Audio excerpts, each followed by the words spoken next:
قومی اسمبلی میں اعلیٰ عدلیہ سے متعلق اور پارلیمنٹ کی بالادستی کے لیے قرارداد کثرت رائے سے منظور کر لی گئی۔ قرارداد میں supreme court practice and procedure bill کو سماعت کے لیے مقرر کرنے کی مذمت کی گئی اور 8 رکنی بینچ کو تحلیل کرنے کا مطالبہ کیا گیا۔ نمائندہ جیو نیوز وقار ستی نے ہمیں جوائن کیا۔ وقار، قرارداد سے متعلق بتائیے۔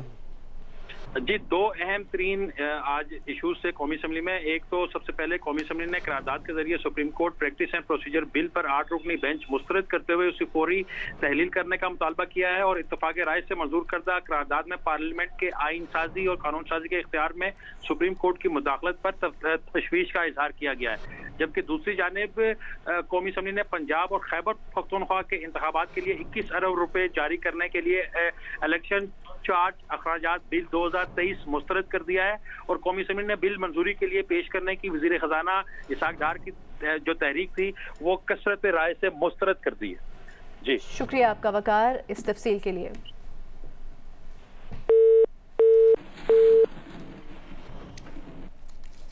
پاکستان تحریک انصاف کے رہنما فواد چودھری کہتے ہیں کہ قائمہ کمیٹی کا الیکشن فنڈ سے انکار صرف ایک سیاسی دکھاوا ہے۔ آرٹیکل 81 کے تحت الیکشن کے اخراجات براہ راست چارج ہوتے ہیں، ان پر ووٹنگ کا جواز ہی نہیں، نہ ہی پارلیمان الیکشن اخراجات سے روک سکتی ہے۔ فواد چودھری نے کہا کہ حکومت کی قانونی ٹیم اتنی احمق ہے کہ پاکستان کے سب سے بڑے قانونی دماغ سپریم کورٹ میں بیٹھے ہیں، ان کو کیا پتہ نہیں کہ آئینی پوزیشن کیا ہے۔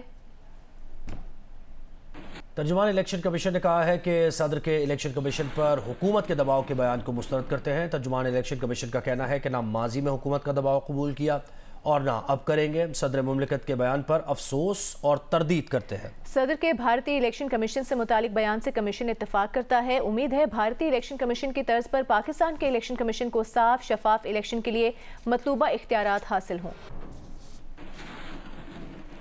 حکمراں اتحاد نے عدالتی اصلاحات بل سے متعلق کیس مقرر کرنا پارلیمنٹ کے اختیارات میں مداخلت قرار دے دیا۔ اتحادیوں کے ہمراہ پریس کانفرنس میں وزیر قانون اعظم نذیر تارڑ نے کہا کہ ہم سب کا اتفاق ہے کہ نہ اس کیس کا وقت مناسب ہے اور نہ بینچ کی تشکیل درست ہے۔ سلیکٹیو بینچ میں سینیورٹی کے تمام اصولوں کو نظر انداز کیا گیا۔ رہنما پیپلز پارٹی قمر زمان کائرہ نے کہا کہ پارلیمنٹ کو اپنے اختیار سے روکنے کی کوئی کوشش قابل قبول نہیں۔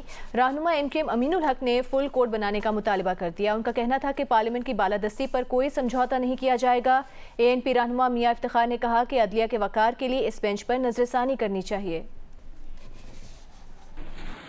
موجودہ بل کو پری میچور سٹیج کے اوپر ایک سلیکٹیو بینچ بنا کے اس کے سامنے لگانا جس میں کہ سینیورٹی کے تمام اصولوں کو نظر انداز کر دیا گیا ہے۔ چیف جسٹس صاحب خود اس بینچ کی سربراہی نہ کریں کیونکہ یہ کانفلکٹ آف انٹرسٹ ہے۔ آج یہ بینچ بنا کے ایک تو پارلیمان کو اس کے اختیارات کو روکنے کی یہ جو صحیح ہو رہی ہے یہ بالکل قابل قبول نہیں ہے۔ بالکل اگر اس ڈھٹائی کا اس ضد کا مظاہرہ کیا جائے اگر اسی طرح چلے گا تو ہم اس کو اس طرح قبول نہیں کریں گے۔ میں سمجھتا ہوں کہ ہمارا واضح دو ٹوک مطالبہ کہ یس ہر صورت میں فل کورٹ بینچ کو تشکیل دیا جائے، کلیکٹیو وزڈم ہو، اور آخر میں کہ یس ہر ترازو کا پلڑا برابر ہونا چاہیے، انصاف ہو اور انصاف ہوتا ہوا نظر آنا چاہیے۔ اگر آئین اور پارلیمنٹ کا راستہ عدالت کے ذریعے سے روکنا اگر یہ مثال بن گیا تو پھر تو یہ ملک چلنا بھی محال ہو جائے گا۔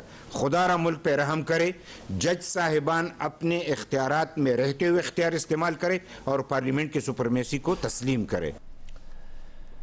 سپریم کورٹ میں supreme court practice and procedure act کے خلاف درخواستوں پر سماعت کے دوران chief justice of Pakistan justice Umar Ata Bandial نے کہا کہ جائزہ لینا ہے جس میں عدلیہ کی آزادی کا نقطہ اٹھایا گیا۔ انہوں نے کہا کہ پارلیمنٹ کا بہت احترام کرتے ہیں، عدالت مجوزہ ایکٹ کا جائزہ لینا چاہتی ہے۔ عدالت نے قانونی معاملت کے لیے اٹارنی جنرل، پاکستان بار اور سپریم کورٹ بار ایسوسی ایشن کو نوٹسز جاری کر دیے۔ صدر مملکت اور وزیر اعظم کو بذریعہ پرنسپل سیکرٹری وزارت قانون اور فیڈریشن کو بھی نوٹسز جاری کر دیے گئے۔ تفصیل جانتے ہیں مزید مریم نواز کی اس رپورٹ میں۔ سپریم کورٹ میں supreme court practice and procedure bill کے خلاف درخواستوں پر سماعت چیف جسٹس پاکستان کی سربراہی میں 8 رکنی لارجر بینچ نے کی۔ جسٹس منیب اختر نے کہا موجودہ کیس میں عدالت سے کیا چاہتے ہیں۔ درخواست گزار کے وکیل امتیاز صدیقی نے استدعا کی کہ supreme court practice and procedure bill غیر آئینی قرار دیا جائے، وزارت قانون کو فیصلے تک مجوزہ ایکٹ بطور قانون نوٹیفائی کرنے سے روکا جائے۔ عدالت نے ہسپا بل اور ڈپٹی اسپیکر رولنگ کیس میں پارلیمنٹ کی کارروائی کا جائزہ لیا تھا۔ جسٹس محمد علی مسر نے کہا